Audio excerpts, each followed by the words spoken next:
Hello everyone. Today we are going to talk about how to define an asset. So an asset is a resource. So it can be any resource, but it needs to satisfy three criteria. First, it needs to have an economic value assigned to it.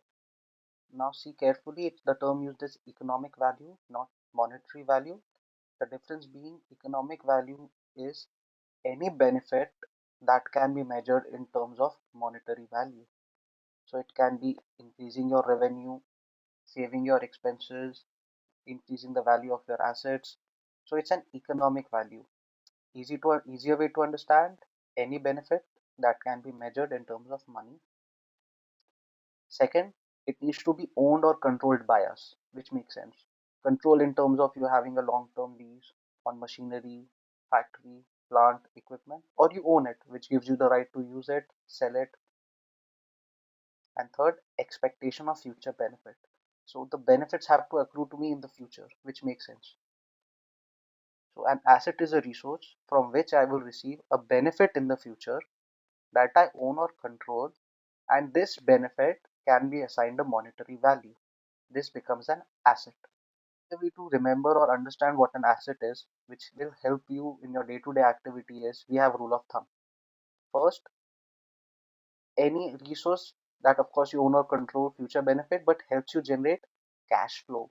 Example, machinery in your factory, you need this for production purposes that helps you produce units that you then sell.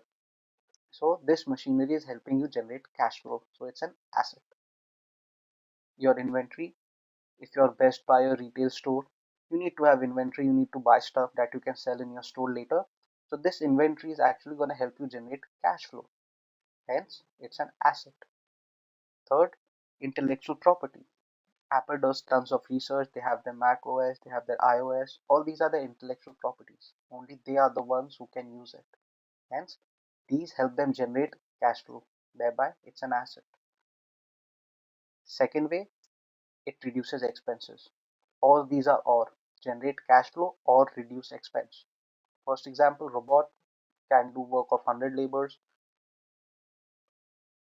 lower maintenance, need not go on strike, no minimum wages required, reduces my expenses, improves efficiency. It's an asset for me. LED bulbs, longer life, reduces my electricity expense, helps me run my business. It's an asset for me. Safety equipment. Now, this is interesting. If you go to any warehouse or any manufacturing facility, you'll always have safety equipments there. See, this is important because in many ways they help you reduce your insurance expenses because you have strong safety protocols. It helps you reduce fines and penalties. Third, in case of any emergencies, these equipments do come in handy and help you save your value of assets.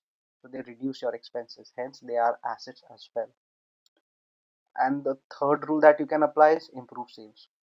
Pretty easy. Nike, they sell through multi-channel retail stores, but they have their own retail stores as well. The reason being, okay, if I have my own store, only Nike shoes are available there, I can make better sales. That retail outlet, everything in it, I'm gonna capitalize. It's an asset for me. It will help me improve my sales. Point of sale system increases efficiency. Customers can easily buy stuff, shorter queues for them, improves my sales. This is an asset for me. Loyalty reward programs. Almost every big retail store has a loyalty program over here. Well, it's a asset as well because it improves your sales. So any back-end IT system that you spend money on, cost of these cars, the intellectual property that you've registered, giving you trademark, all these things help you improve your sales. They're going to become a part of your asset. So, rule of thumb, is it going to generate cash for me? Is it going to reduce my expense? Or is it going to improve my sales? Yes. Do I own or control it? Yes. It's an asset for me. Thank you.